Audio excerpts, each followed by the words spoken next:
Friends, कुछ important बातें मैं शेयर करूंगा जो कि आपके लिए जानना बहुत ज़्यादा ज़रूरी है, क्योंकि सोशल मीडिया का ज़माना है और यहाँ पर बहुत सारी ऐसी फेक इन्फॉर्मेशंस आप लोगों से शेयर की जाती हैं।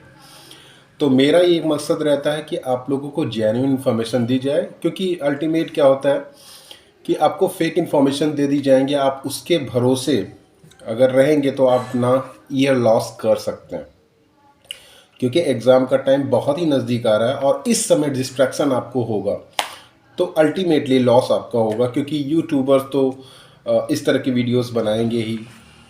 जस्ट लाइक कि कुछ इन्फॉर्मेशन आ रही है कि नीट का एग्ज़ाम पोस्टपोन होने वाला है, कुछ बच्चे अपील करने वाले हैं। ऐसा कुछ भी नहीं होने वाला है, क्योंकि मैं देखा जाए तो 3-4 सालों से 5 सालों से मैं कवर कर रहा हूँ नीट का। तो नीट का एग्ज़ाम पोस्टपोन नहीं होगा, ये अपने दिमाग में गांठ बांध लीजिए। कोई भी यूट्यूबर किसी तरह की भी इंफॉर्मेशन दे रहा है नीट 2023 पोस्टपोन्ड हो जाएगा, जून में हो जाएगा, जुलाई में हो जाएगा, ऐसा कुछ भी नहीं होने वाला है। दूसरा ये कि एग्ज़ाम आपके पास आ रहे हैं, मीन्स अब 20 दिन का टाइम है, तो इस समय अगर आप सेल्फ स्टडी नहीं करेंगे, बहुत सारे बच्चे यही होते हैं, सोचते हैं कि यार जस्ट पासिंग मार्क्स आ जाएं हम कुछ कर लेंगे उससे, ठीक है। तो अगर आप इसके भरोसे हैं कि कोई यूट्यूबर आपको 10 दिन या 15 दिन का कोई प्लान बता देगा या 10-15 दिन में पूरा चैप्टर आपको रिवाइज करा देगा या फिर फिजिक्स में सारे न्यूमेरिकल करवा देगा, ऐसा कुछ भी नहीं होता। क्योंकि अगर आप ये सोचेंगे कि शॉर्टकट आप जाएं, तो शॉर्टकट में आप सक्सेसफुल नहीं हो पाएंगे। शॉर्टकट में केवल आपको चीज़ें उसी ड्यूरेशन तक याद रहेंगी, उसके बाद आप एग्ज़ाम में क्वेश्चंस को सॉल्व नहीं कर पाओगे। तो 20 दिन का जो टाइम है, इसमें फोकस ऑन सेल्फ स्टडी। आप में से बहुत सारे बच्चों की बहुत अच्छी तैयारी हो गई होगी, टेस्ट सीरीज़ बहुत अच्छा किया होगा उन्होंने, 600 से ऊपर मार्क्स आ रहे होंगे, 600 650। लेकिन आपका आपका ये गोल है कि जो आपका आपने ऑलरेडी पढ़ रखा है उसको रिवाइज लगातार करते रहिए। फोकस ऑन बायोलॉजी बायोलॉजी, क्योंकि 340 350 मार्क्स अगर आप लाते हैं तभी आप जाके 600 या 620 मार्क्स ला पाते हैं। तो बायोलॉजी में फोकस करिए मैक्सिमम, कि आपका टारगेट 340 से ऊपर होना चाहिए। हर साल मैक्सिमम बच्चे यही कोशिश करते हैं कि बायोलॉजी में मैक्सिमम स्कोर करें। उसके लिए आपको ये करना होगा कि बायोलॉजी की हर यूनिट वाइज चैप्टर को रिवाइज करिए, जितनी बार आप रिवाइज कर सकते हैं, क्योंकि बायोलॉजी ही एक ऐसा सब्जेक्ट है विदाउट रिवीजन आप उसमें क्वेश्चंस को सॉल्व नहीं कर सकते, क्योंकि बहुत ही वास्ट सब्जेक्ट है बायोलॉजी, ठीक है। दूसरा ये कि नेगेटिव मार्किंग विक्टिम आप तभी होते हैं जब आपको आधी अधूरी चीज़ें आती है। तो कोशिश ये करिए कि जो भी पढ़िए उसको पूरा पढ़िए, उसमें डाउट मत रखिए। अगर डाउट रखेंगे तो फिर आप फिर उसके बेस पे कोई नेक्स्ट क्वेश्चन होगा वो भी आप गलत कर देंगे। जो भी पढ़िए कंसंट्रेशन के साथ पढ़िए और विद प्रॉपर रिवीजन, 2 बार 4 बार 10 बार जितनी बार कर सकते हैं। जो भी आपका तरीका पढ़ने का उसको चेंज मत करिएगा लास्ट टाइम। जैसे कुछ बच्चे होते हैं लिख लिख के याद करते हैं, कुछ बच्चे हैं वो रीडिंग करके याद करते हैं, कुछ बच्चों का अलग ही तरीका है, क्वेश्चन सॉल्व करके याद करते हैं, कुछ भी करते हैं। जो भी तरीका है वो आप अपना तरीका को वही रखिएगा। लास्ट टाइम जैसे यूट्यूब में बहुत सारे वीडियोस आते हैं कि इस तरीके से पढ़ोगे तो 600 मार्क्स आ जाएंगे, ये कर लोगे तो 650 मार्क्स आ जाएंगे, ऐसा कोई तरीका वरीका नहीं होता है, क्योंकि हर स्टूडेंट का अपना अपना तरीका होता है। आपके पढ़ने का मेथड कुछ और हो सकता है, एक टॉपर है उसके पढ़ने का मेथड कुछ और हो सकता है, एक एवरेज स्टूडेंट है उसके पढ़ने का मेथड कुछ और हो सकता है। अब एक टॉपर आपको बता रहा है कि इस तरह से पढ़ोगे तो आपके पूरे मार्क्स आएंगे, और आपका तरीका कुछ और है, आप उसको कॉपी करने की कोशिश करोगे। कॉपी करने की कोशिश करोगे तो जो आपके पहले मार्क्स जो आप सेल्फ स्टडी करके ला सकते हैं वो भी आपके नहीं आएंगे, क्योंकि एक्सपेरिमेंट करने का टाइम नहीं रह गया। ये यहाँ पर केवल उन्हीं चैप्टर पे फोकस करिए जो आपको आते हैं, जिस पे आपको 100% कॉन्फिडेंस है। नए चैप्टर अब पढ़ने से कोई फ़ायदा नहीं है, क्योंकि नए चैप्टर आप पढ़ेंगे क्वेश्चन गलत होगा, नेगेटिव मार्किंग के विक्टिम होंगे। जो जो अभी तक आता है टेस्ट सीरीज आपने सॉल्व की होगी, उससे आपको पता चल गया होगा कि क्या क्या आपका स्ट्रॉन्ग एरिया है, वीक एरिया है।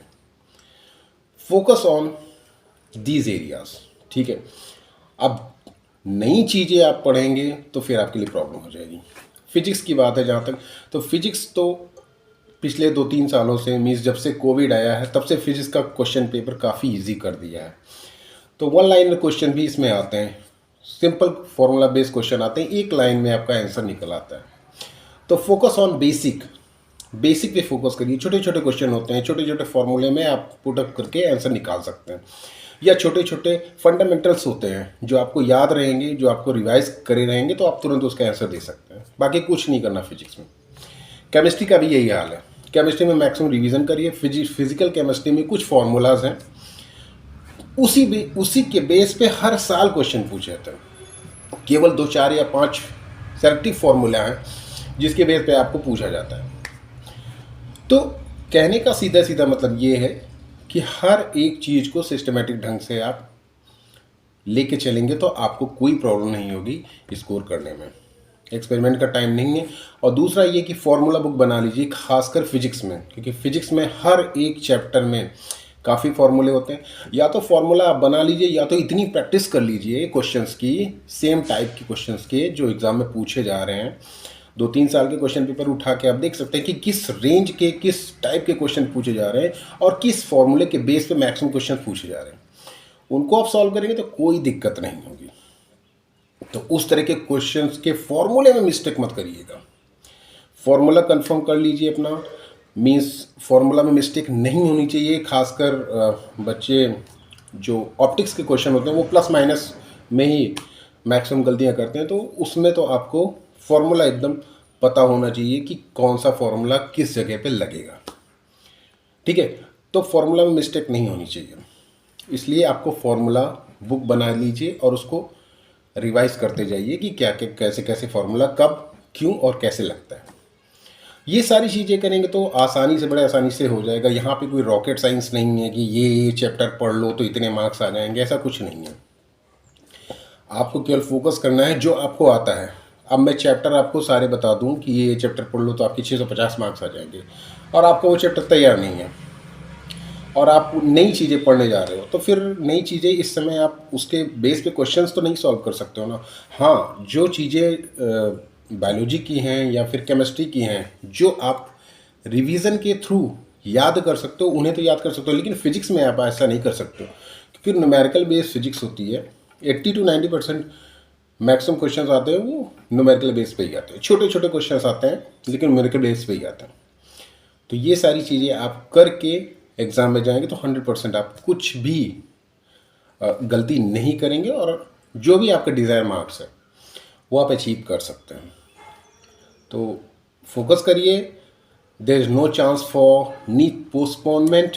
पहले मैं बता दे रहा हूँ, इसके चक्कर में मत पढ़िए, आपका टाइम बर्बाद होगा और मेहनत बर्बाद होगी, और एग्ज़ाम आपका ऑन टाइम हो जाएगा तो फिर आपके मार्क्स भी नहीं आएंगे और ईयर आपका बर्बाद हो जाएगा। ये सारी चीज़ें मत करिए, केवल फोकस ऑन सेल्फ स्टडी। थोड़ा सा इंटरनेट से दूर रहिए, फर्जी के वीडियोस मत देखिए।